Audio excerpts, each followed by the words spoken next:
Hello and welcome. I'm Patrick Curtis, your host and chief monkey, and this is the Wall Street Oasis podcast.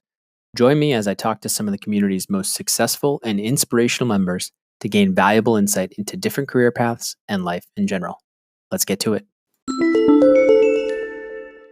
In this episode, Kevin shares his story coming out of West Point. We learn why he was interested in serving in the military, how many tours he did in Afghanistan, why he started his MBA online while serving, and how he was able to land a role in private equity on a deal origination team. Enjoy. All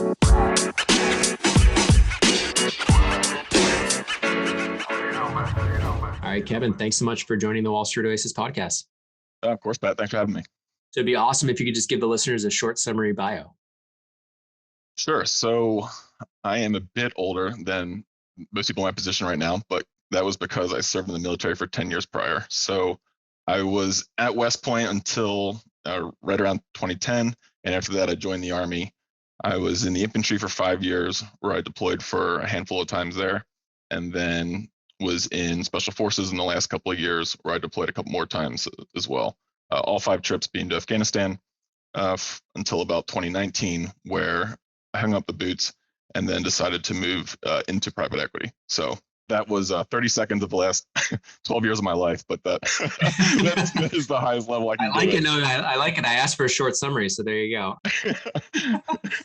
So let's go all the way back to West Point. I guess, well, even maybe before then, tell me, were you thinking, military since when? When was your thought of obviously because you're at West Point, you knew you were going to go into it. So tell me about that. Yeah, so West Point kind of became a thing when I was in high school, a junior year in high school.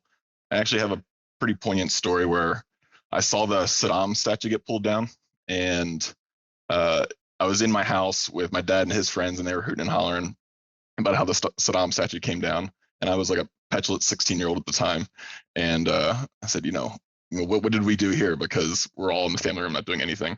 And I thought to myself, well, if that's really what you think, then maybe you should, put your money where your mouth is and go serve. And so as I thought about that, I said, well, if you want to serve and you want to be a patriot and that's what you think is important, then go join the military. But then I had another thought of, well, I still think an education is important. So how do I get an education and join the military? And that's when I Googled military education and found, West Point, Annapolis, and Air Force Academy and all that stuff. Yeah. And so tell me a little bit about that. So I know there's there's obviously different divisions and all that stuff. So what made you think? So you started applying your junior year? It's tough to get in, right? It's a pretty intense, rigorous curriculum and everything, right? Or yeah, it's tough. It's tough because there's a lot of kind of broad hurdles that you need to reach. You need to have a certain qualification of leadership skills, a certain academic performance. But I think the real hurdle is you need a congressional appointment, whereas your congressman or your senator, they have a certain number of slots that they can give candidates to go apply to West Point. And so that's where the real bottleneck is applying to get one of those spots. How do you do that? Yeah, you tell them you want to go to West Point or Annapolis, and then you interview. And I'm trying to remember the interview questions, but it's essentially like an interview of your moral character of hey, does this guy have grit? Is he going to quit because that looks bad? Yeah. And then, if he does make it through, is this someone that we want to put our name behind? So I remember there being some ethical questions of saying, if you catch your friend lying or cheating, what would you do and how would you go about it? And you're supposed to say you'll turn them in. Yeah, I don't think I said that. I think I said yeah, I wouldn't turn him in because it's not my place. And I think that raised some eyebrows. And then they said, well, what would you do? And I think I followed up with, well, I'd give him the opportunity to turn himself in. And they the air came back into the room and they're yeah. Okay. Wow. Okay. So you get that, you get the approval, you apply, you get in. It's no brainer, you're going there for sure. Or did you consider other more traditional schools? No, it was sort of it wasn't a no-brainer. I wasn't sure I was going to be able to get into West Point or Annapolis, and so I had some ROTC scholarships as well in case I didn't make it to the top 2. But yeah, I was pretty set on serving in some form or fashion, hopefully through either West Point or an ROTC program. So you start going through, and I see your economics major, Chinese as well. So what's the thought process there? Is there a finance degree there, or is it all? Yeah, I like the economic side of it. Yeah. I was an economics major too, so like I'm all about it. But yeah, tell me about like the thought process of like majoring and how like your first few years there. Obviously, there's not the traditional internships that like other kids have. So what do you do like year round? Is it just training like most like when you're out of school, like in the summer and stuff? Yeah, you don't get a lot of freedom by design for the first couple of years. So it's usually heavy military training in the summer, Yep. and then heavy academic training with some military training sprinkled in throughout the academic year. And then that's sort of rinse and repeat for the 4 years that you're there. So you don't get a lot of like there is no internships. Right. The one freedom that I did have, which is why you'll see the Chinese on there, was they had a semester abroad program where you could go live abroad for a semester. And one of them was in China, and I was like, oh, that sounds awesome. But they said, hey, in order to do that, you have to major in the language because we're not just going to let anybody go to hang out in China for a semester. I was like, oh, shucks. But then I looked at it, and I was like, man, I've already taken some Chinese at West Point. And if I go there and I completely focus on Chinese, I can finish my major over there and then come back and get back to econ. And so that's kind of what happened, whereas I was able to meet the requirements to become a Chinese major, go abroad, and then come back and then finish my path on economics. Where in China were you? Jilin Dashui, and I apologize for anyone who speaks Chinese because those tones weren't there and they never will be again, I don't think. But it is about 3 hours north of Beijing. And so I was there for 4 months. And what was that like? A little more freedom or no? A lot of freedom. Yeah. Okay. It was probably like one of the cooler things that the Army did for me. The Army's done a lot of good things for me, but that was a cool one. I was like 20 years old, and as the message was delivered to me, they essentially said, hey, here's a check for $6,000. You have, this is going to get you by for 4 months. You can spend as little or as much of it as you want. You're not getting any more, and we're not going to ask you to fill out a receipt. So it was it was very much big boy rules back then. And it was kind of cool to have the freedom that came with it, especially being 20 years old and especially like coming from West Point, which is like a jail. Yeah. They're halfway through the 4 months and think, oh shit, like I'm running out of money. Like what happened? Or no, was it plenty? It was plenty. No, it was great. It was great. At 20 years old, you don't need to be like, I'm sure you're like, you didn't really care. Like, right. Like you're just like, I'll stay in this studio or whatever and pay nothing. Yeah. And the dollar went far. So it was good for travel and it was good for expenses. And you really had to spend money if you were to kind of let that go in 4 months, because a lot of your housing's paid for. You're going to school. It's not like.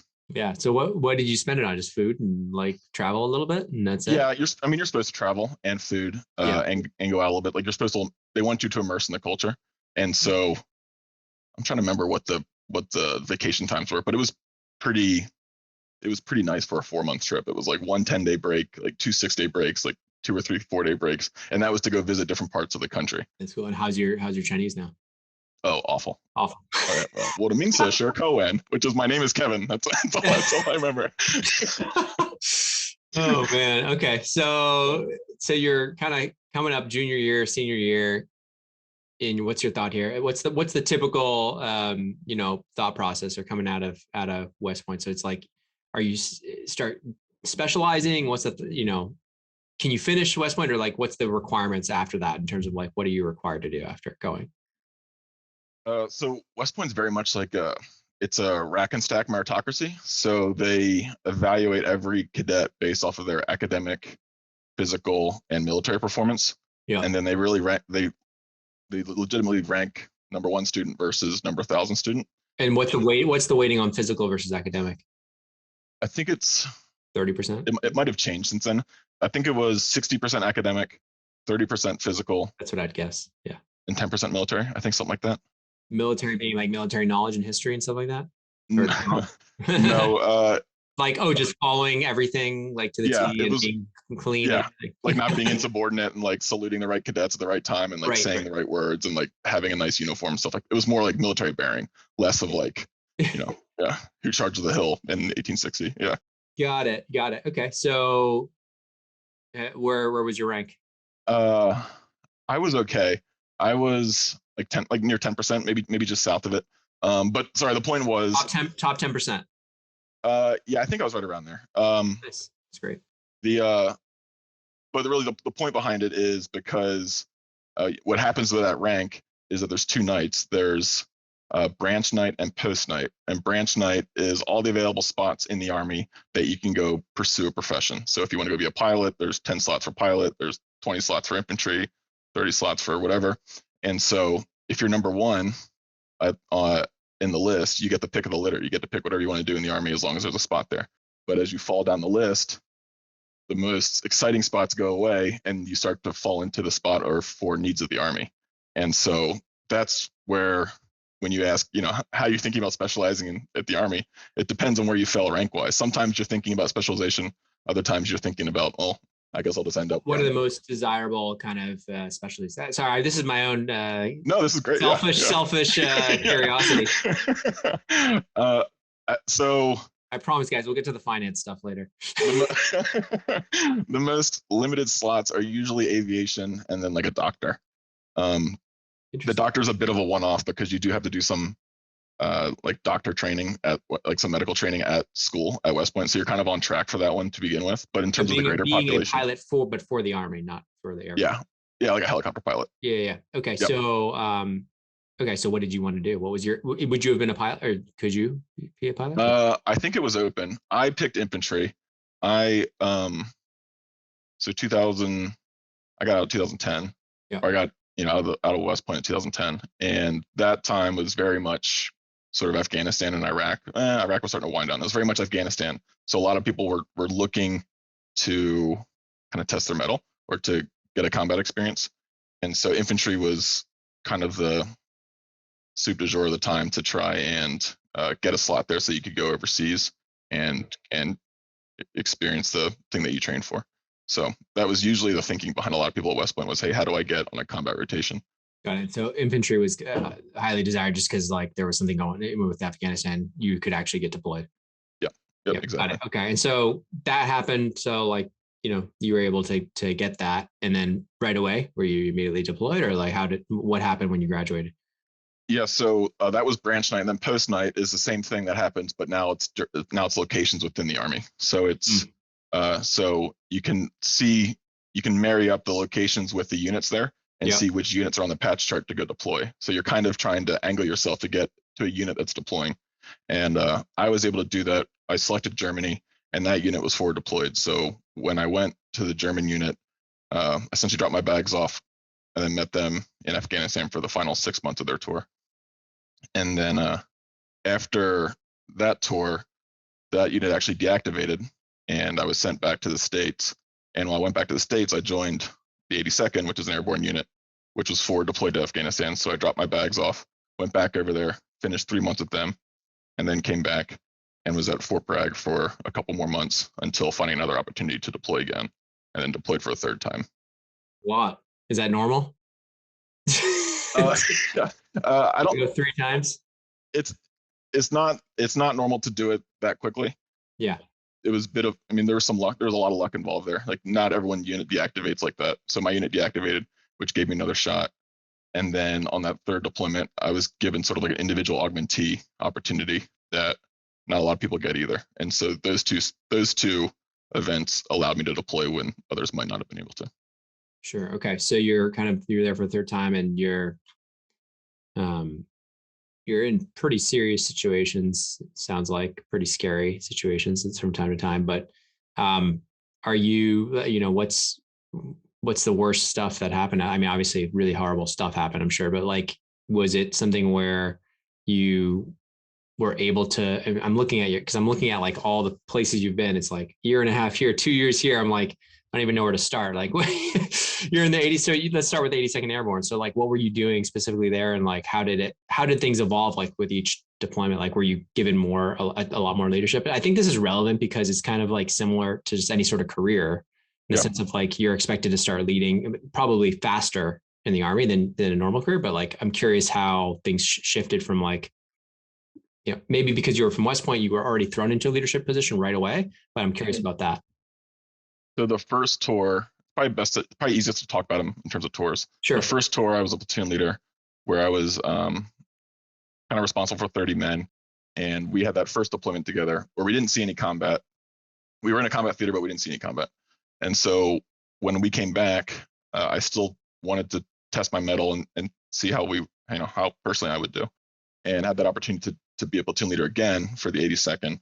And at that point, did see combat with that unit. It was another 30-man element, more or less, in southern Afghanistan.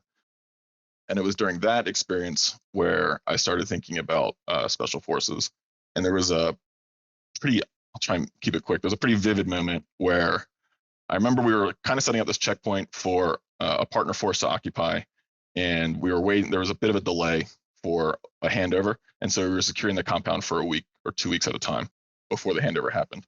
And within that gap, they had seated improvised explosive devices within the compound, and we didn't know it. And so as we were about to do the opening ceremony, we were kind of doing minesweepers before it to see if, just to double check. And then we found one. We're like, oh, this isn't a good sign. And so we had to clear the rest of it. And as I was watching one of the guys minesweep through part of the compound, I was kind of taking a knee, and I was just like watching him do it. And one of the Afghan counterparts came up to me and was like, giving me this look. And I was like, hey man, it's like 100 degrees outside. What's going on? Like, I don't really need to deal with this right now. And he was like, no, like move. And so I stood up and I moved over, and he bent down and he moved out the sand. And I had taken a knee on an IED and it just didn't go off. And I was like, ugh.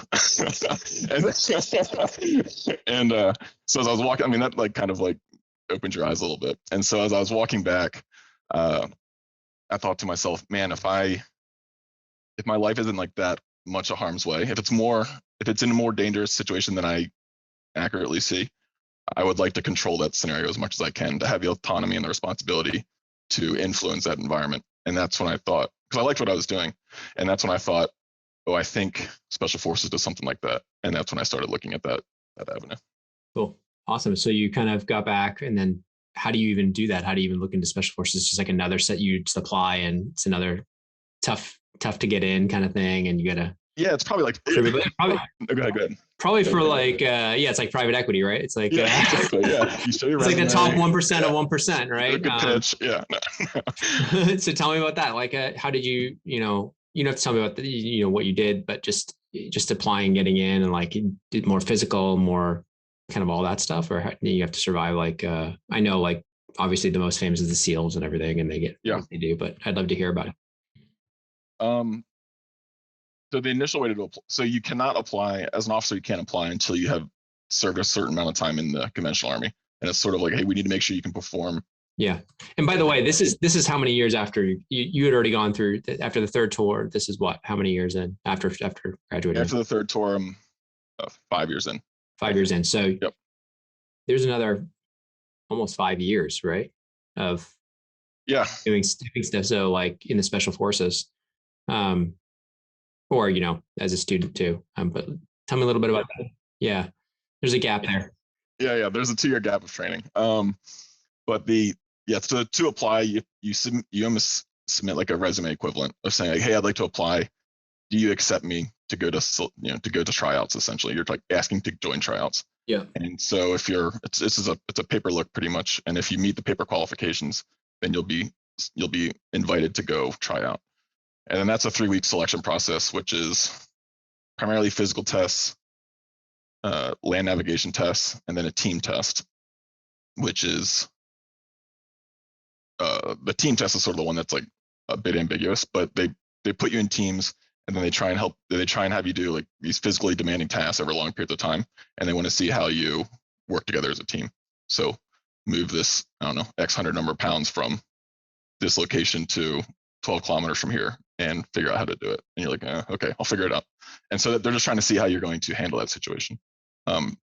So at the end of those 3 weeks, depending on how you do, you'll say, hey, you've been selected, or hey, you haven't been selected. And if you have been selected, you will then join the qualification course. And the qualification course is essentially a 2-year course where then you learn more of the technical aspects of what it means to be a Green Beret. Oh, and so from there, kind of you were actually deployed again, or with that group, or how did that work? So you got accepted. You made it. Yep. First off, low acceptance rate, I assume. But so then what? So after you graduate the qualification course, then you go to your unit. There's I don't know, 5 units within special forces, more or less, and so they're regionally aligned. And so I went to one that was regionally aligned to South America, but we actually had a mission set in Afghanistan. So although we were regionally aligned in South America, I ended up going back to Afghanistan. Okay. And at this point now I'm a team leader, which is a bit of a different responsibility than what I was beforehand, which was a platoon leader. So now in charge of 30 people. I'm 12 people, and each of those 12 people have a specific skill set. And our job is to go partner with kind of more trained forces in a foreign nation, and then help them get across the objective with a smaller U.S. footprint. Got it. And at any stage during any of this, are you thinking private equity? No. So tell me when does that come in? Had finance, economics major, but had even investment banking or private equity, or any of this stuff? Did you even know what this stuff was? No. So when private equity started to come into focus was my 5th deployment. I was in a compound in northern Afghanistan, and a classmate of mine, or a rugby buddy of mine, he was a helicopter pilot, and he was flying in to drop off supplies or do something. And we had lunch while he was in, and he was like, "Hey man, I hear you might be getting out. What are you trying to do?" And I said, to be honest, I love what I'm doing now. Like, I love being part of a small team that goes in, that shares the burden with a partner force, that helps share their risk, get them across an objective, and leave them in a better position than I found them. I was like, I love doing that. I was like, but I don't know. I was like, the problem with the Army is I don't know what the 10 years look like.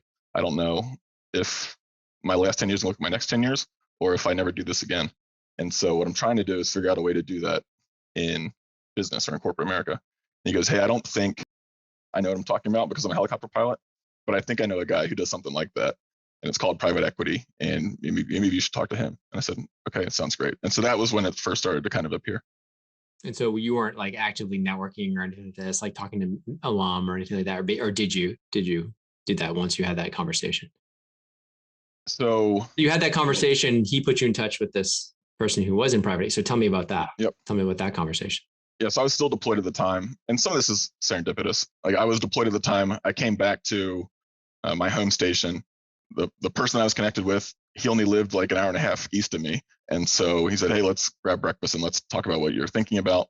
And at that point, I was thinking about private equity, and I was also thinking about a search fund, because it kind of married up with what I was trying to do, of like stay in front of teams and lead teams and look for a business that I could sort of grow and develop. Yeah. And so he was kind of served as like an informal mentor for about 9 months, where he was trying to help me navigate that world. So it was very much, it was less of like, "Hey, I want to break into PE. How do I do it?" And it was more of, "Hey, these are the things I really liked in my past life. How do you think I could do something like this?" But so when you finally came back, was it just because the mission had finished and all of that, or was it something where it was just done? So basically it was like 2019, right? Yep. So I came back about February 2019. Yeah. And then I had known I was getting out at this point. So I had about 8 or 9 months left in the Army. And at that point, I had already started my MBA, because I was confident that I wanted to get out, but I was unconfident that I'd be able to speak the language after I got out. And so I wanted to get an MBA quickly, or in parallel with me transitioning, because I wanted to be able to speak the language or be able to understand the landscape I was entering into. Right. So you had already kind of started the MBA online, correct? While you were. Yes. Yep. So tell me about that. Like, how are you getting an MBA while deployed? Like, yeah, I don't think I could have done it twice. Like, I remember it was things just kind of worked out at some points. I remember having to take a test online. You had to submit a test, and it had to be in video so they see you weren't lying or see you weren't cheating. And if the connection broke, then you failed to submit the test. And I remember coming in late from a mission, and we came in at like 10:30 at night, and I had until midnight to submit it. And so I was running to my Connex to like get my little Wi-Fi puck up to submit the test, and hope that like the power didn't go out in the hour that I had to submit it. It worked. It worked. Yeah, I got whatever grade I needed to get for that test and moved on. But no, it wasn't easy. But the nice thing is that with remote work, it is more flexible than being on campus, obviously. Yeah. And so when you came back, you were able to actually finish up on campus. Yep. Yeah. So as I was getting out of the military, I had like vacation days is kind of the equivalent. I had vacation days built up. And so I was able to go finish on campus, and I went to Florida State. Why Florida State for your MBA? Because it was, first they provided a a full remote MBA. It was fairly reputable, and if something poorly happened where I had to go on campus to like resolve my case or like make a stand, it was within driving distance. So I was like, okay, with those three factors. Oh, and I think this was a consideration too. I didn't have to retake my GRE GMAT. If you showed that you were a professional, they would waive the GMAT GRE, which is ahead of its time. So I think that's more of a thing now. So Yeah. yeah. Had you thought about, because a lot of people with military backgrounds, a lot will go to like try to go to like a top business school and go to banking. Like, had you talked to anybody from those schools, or had you networked, or it was more like this was 2016 or something when you were applying? You still were pretty, junior, I'd say. You were 20. Well, you're 28 at the time. Yeah. So tell me about that. Like the decision. It sounds like you had those reasons, but had you talked to people like were in different careers and stuff like that? Like in private equity, you hadn't talked to anybody in private equity and investment banking, nothing. No. So you're just like, I need to learn business language in general if I want to be in corporate America. Yes. And I thought when I was like self-assessing, I thought one of my weaknesses would be age. I said, hey, I'm going into the world at 31. 31 is when I got out. I'm going into the world at 31 with no industry relevant experience. And if I go to a top tier MBA, while I'm getting MBA experience, I'm not getting any more industry experience than I would have had otherwise. So in a sense, I was looking at it and saying, okay, I spend X amount more money. Wanted to be done. When you got back, you wanted to be done and go. Yeah. Well, I want to get in industry, so I got to at least start accumulating that experience and start mitigating that weakness. Got it. Okay. So you got the MBA, you came back, got the MBA, yep. Graduated. And what was like right after that? What did you do? Were you applying to roles kind of in that last 6 months, and how were you approaching things then? Yeah. So at that point, I was networking hard, and that was when Wall Street Oasis came into the fold. I mean, as part of the sort of, hey, I need to catch up to speed. And once someone said, hey, this is private equity, I think this is what you're interested in, I started diving into it and saying, hey, is this something that would be interesting to me? Does this make sense? Mm-hmm. And a lot of it did line up at the high level. Like a lot of it's investing and navigating uncertainty, and that was sort of the world I came from. It was just under different context. And so I remember one of the pitches on Wall Street Oasis is like, or one of the pieces of advice is like network, like do 2 calls a week and like make sure you do that. Yeah. And I think that pays dividends because at the end of my time at Florida State and the Army, because of primarily networking, I had more or less 4 opportunities in front of me. One was from recruiter, and then 3 of them were from networking. 2 of them being from just networking through like my own West Point network or through my own military network. Yeah. And then one of them also through the military network, but I think it also helped that I was going to some of these like transition courses that they have for military people. Like, I don't know if you've heard of Stanford Ignite or the Commit Foundation. So yeah. Stanford Ignite's like it's like a 4-week entrepreneurial course that helps military people understand business. And like, hey, if you want to start your own business, come to Stanford for a month and we'll kind of show you the ropes. So that was kind of cool in that people look at that because that is a bit of they screen that a little bit too to see who can go to that. So that's a nice sort of point of validity of like, okay, he had some sort of, he's not just a guy who wants to talk about private equity. And then the Commit Foundation, which I thought did a really good job, was understanding your story or understanding your narrative. Like, what is a story that everyone has a story to tell, but not everyone tells it well. And so they did a good job of saying, hey, there are reasons that drove you to make the decisions that you did in your life. And all you have to do is communicate that. And for the people that resonate with it, we'll stick their neck out for you. Or we'll take a bet on you, not stick your neck out, but we'll take a bet on you. Yeah, for sure. So did you feel like, okay, so with those opportunities private equity seemed like it was there, but were you applying to anything else like corporate finance? What other roles were you looking at? One was still the search fund path. One was an associate for a VC firm. What's your thought of the search fund path? It's super popular now for MBAs. Like, yeah. Any anecdotes or like data on like if that's successful? Like, what is the failure rate of that? Like, I think it's pretty high. Yeah, I think when I was looking at it heavily a couple of years ago, I think it was like 1/3 kind of get it done. But I think since then, a lot more people have entered. So it would not surprise me if that number is lower.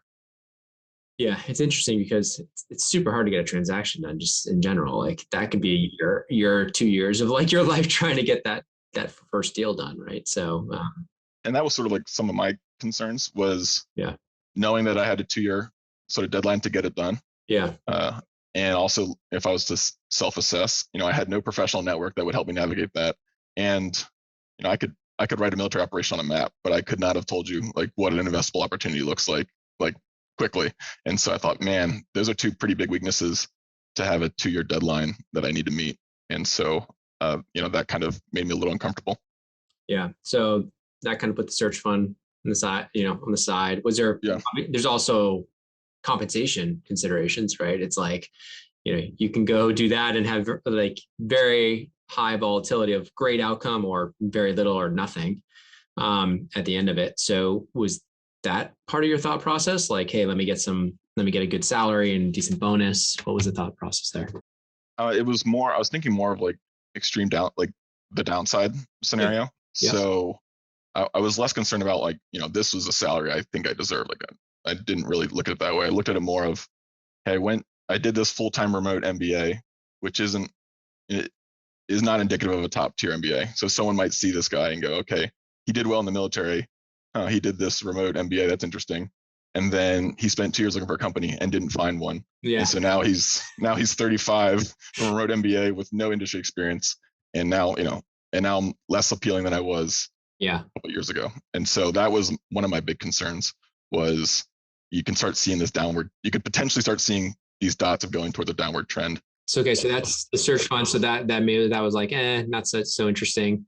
So what were the other opportunities again? So it was to work for a VC firm, which would be more on like the deal side, I think, if I was to equate it to PE, and then this opportunity that I'm currently in, and then there was one where I would have been like a chief of staff for like a CEO, or like it almost like an aide of some sorts. Interesting. For what kind of company? It was a manufacturing company. It was like a holding company of a bunch of manufacturing companies. Kind of interesting. So you decided to take the PE role. I did. Smartly. Well, yeah. You didn't turn down that. And so tell me about that in terms, like, what type of role is it within the PE fund? Tell me about like what your day-to-day is like, and has anything translated from your previous life now to the corporate world? I'm sure the answer is yes, but just what specifically? Yeah. So I'm on the business development team for a private equity firm. And so we are primarily responsible for sourcing opportunities for the firm. And at a certain time, we hand those opportunities off to the deal side. So that is sort of my responsibilities, is to manage or to interact with a certain tier of intermediaries and cultivate those relationships while I'm in the seat. How that converts from my previous life, it's obviously still it's very different. Well, it's very different. I mean, I'm kind of, to a degree, I'm starting over again, right? Like, so there is that is the nature of it. So I am starting over again. I think one of the things that maybe it is different from maybe some of my counterparts is I'm less, and I don't know if this is right or wrong, but I'm less transactionally focused. Like I care more about what the person is saying across from me and trying to understand what they're trying to do and how they're trying to do it and how I can help them.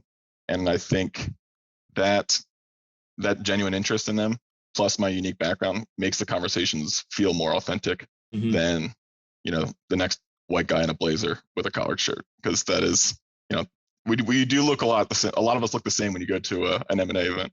Yeah. So are you specifically like day to day? Are you on the phone a lot? Are you traveling to now maybe hopefully traveling more and meeting face to face? But what's the day to day look like for a sourcing role in PE? Because I know there's some well known shops like the Summit and the TAs of the world, or multi-billion-dollar funds, and it's like a system where they expect their associates to be on the phone, just hitting the phones all the time. The cool part about those programs is they do actually let them kind of stay through the deal. Like if you source a deal and you get to stay on it and actually do the whole transaction. Sounds like you guys have a team that's specialized in the transaction. So are you building relationships that kind of continue for the ones that you do source that close, or how does that work? Yeah, it's there's a trade-off to it. So we do not follow that opportunity to close. The trade-off is you don't get some of those experiences that you would get on the deal side. Like if you're trying to get reps at modeling and I don't know, if you're trying to get deals on your resume, this role would not work for you because you won't be able to do that. Yeah. What it does allow you to do is it sort of maximizes your flexibility or your optionality. Like the time is my own to learn what I want and to set up the calls that I want and to travel when I want.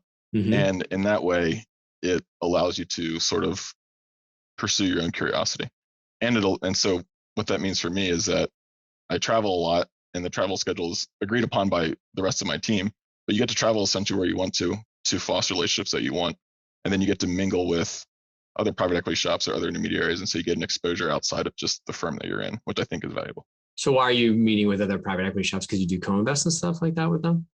Or no, it more just, some of the events, some of the industry events that you go to, you just end up finding them. And it's not, you'd think that, I see blah, blah, blah there, like he's a competitor. It's kind of less like that because as the top of the funnel is not the place where you get competitive. It's usually way further back when people start kind of posturing. And so at the top end, it's very collaborative of saying, hey, does this make sense for you? Does this make sense for me? How can we help each other out?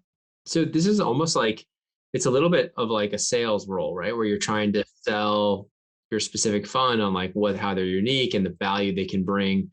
Do you feel like, to me, it's obvious what the exits of this are. You could of course stay along and keep growing with the fund, or you could exit to probably any sales role or anything related to. Has that gone through your mind in terms of like the skills you're developing and how that could potentially protect that downside? Like, because everyone always needs to sell, right? So have you thought about that at all? So I think, like, is that one of the reasons you took the role, or is it just because like it was an obvious choice given the other options? For me, two of the reasons were one I already mentioned, where I didn't feel like I had a good sense of how to invest. And I know being at this role, part of my role is evaluating opportunities that come each week based off of my intermediaries, the relationships that I foster. And that is through the confidential information memorandum level. And so that is roughly, 1,000 reps a year of looking at opportunities. Yeah. And so I knew that quickly that was going to become a skill set that I could start feeling comfortable with, as well as developing a professional network, because that's literally part of the job. So I said, okay, those two weaknesses are going to be somewhat addressed. And then short up pretty fast. Yeah. Okay. You have a lot of connections. I'm checking your LinkedIn right now. and then and the third part was I was heading into a new environment and I didn't know who to trust. I didn't know fully what to expect, but I had a good sense that the team I was joining at the firm I'm at now, I could trust and they were going to look out for me, that they weren't going to grind me into a pulp and say, hey, sink or swim and we'll let you know, what happens. It was more, I had a sense that they were going to mentor me and they were going to let me sort of have room to breathe to figure out my way. Do you feel like it's pretty unique? For firms to have an deal origination kind of split out. I haven't seen it as often. Is it pretty unique, I think, for your firm? I think it was unique. I think it's getting less unique. Yeah. I think, the market's getting really competitive. And so I think people need sourcing. You need to have someone full-time on it. Yeah. Yeah. And so I think it's showing up more and more. Yeah. And I think it's, for the people that are trying to break into private equity, I think it is an attractive role, not only to get exposure to it, but also it's a way in where if you're coming late to the game and you're not the guy who did, 3 years at Lincoln and then 2 years at PE and then went to a pedigree MBA and then came back and now have pedigree and the chops to do a buy side, VP role. Like if you're not that guy, there's still a way to potentially find your way in the industry through business development, because it's less about how many reps you did a model and more about how you can talk to people and how you can, understand what you're trying to sell. Yeah, it's super interesting. I think, do you feel like the industry itself is at an interesting point because it is so competitive now? Do you feel like it's harder? Like, at least on WSO, people are like, oh, the returns are going to come down because there's so many people, they're getting bid up and leverage is so high and blah, blah, blah.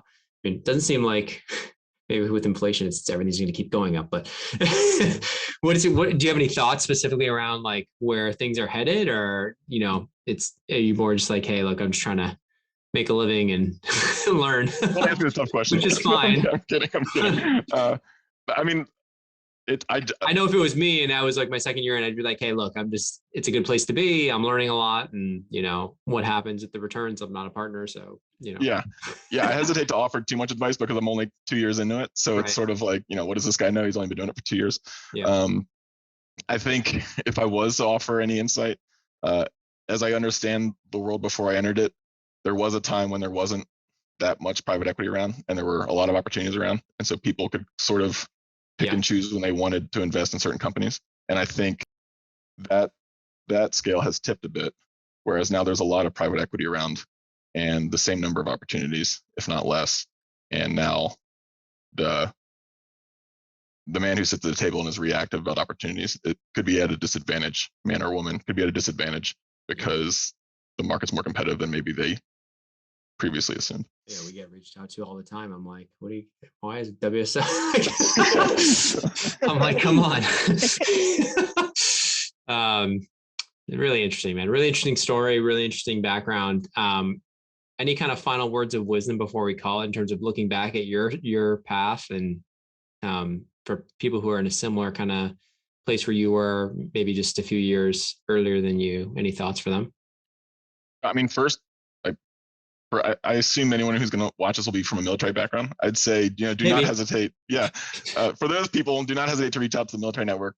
I think it's one of the networks that I always heard was a good network, but didn't really know it until I got out of the military. And almost every person in the military will answer the phone if you ask them to, and will provide whatever support or advice they can give you. And so maybe that's one. And then the second is there's a stigma in the military that networking is like this sticky thing, because we never had to do it in the military. You just did your job, you got evaluated and you moved on and you got promoted or you moved to the next unit. It's not the same outside of the military. But because you're asking someone for help, or because you're asking someone for insight, that's not networking. That's just asking for help. And so if you think of it as asking for help, or you think of it as trying to learn more, I think it'll be a lot easier to do. That's a really interesting point, because like everything is so structured in the military. You probably get used to like everything being like meritocracy, right? Yeah. Where it's like, hey, if I just do these things, everything's going to be taken care of. And then you get to the real world, the outside world. It's like, no, everything's unfair. And, to get promoted, you could be 10 times better than this other person, but they could get promoted ahead of you because you didn't have a good relationship with X, Y, or Z. And so I think it is an eye opener, and it's a good point to make from people coming from a military background, especially someone like yourself who was in it for so long. Right. Yeah, and you're at a disadvantage. Like I think people leave the military and they think, I'm a Navy SEAL or I'm a whatever, I have all these gifts to offer. And the reality is you're behind the curve and you're probably gonna need some help. And so the quicker you can get humble and ask for help. So ask for the help. Ask for the help. It's a great lesson. Yeah. I mean, just getting on the phone with as many people as possible, because you don't know what you don't know oftentimes. And so like people, same thing with business and with Wall Street Oasis, or same thing before. I didn't even know what private equity was when I started banking. Like I already heard of it, but I didn't really understand what it was. And this is me coming from a pretty privileged background, nobody in finance, but within my first year of banking, one of my fellow analysts was like, yeah, you should go to private equity. I'm like, okay, why? And he started like walking me through it. Like without that person, it would have never happened. Right. So I think what a lot of people and young people will do is they see the universe in front of them and they think it's the whole universe, or they see the world in front of them when they should really be asking anybody. Like the faster you get at humbling yourself, like you said, and asking people maybe potentially outside that universe or over here, that's kind of in your blind spots. I think it expands so much in terms of the opportunity set that's there for you, and can dramatically change the trajectory of your career and your life. So let's end on that note. Yeah, thanks, Pat. You have more legitimacy, more credibility than I do. So yeah, I appreciate the support. All good, man. I really appreciate your story. Thanks for coming on. Of course, Pat. Thanks for the time. And thanks to you, my listeners at Wall Street Oasis. If you have any suggestions whatsoever, please don't hesitate to send them my way, Patrick@wallstreetoasis.com. Until next time.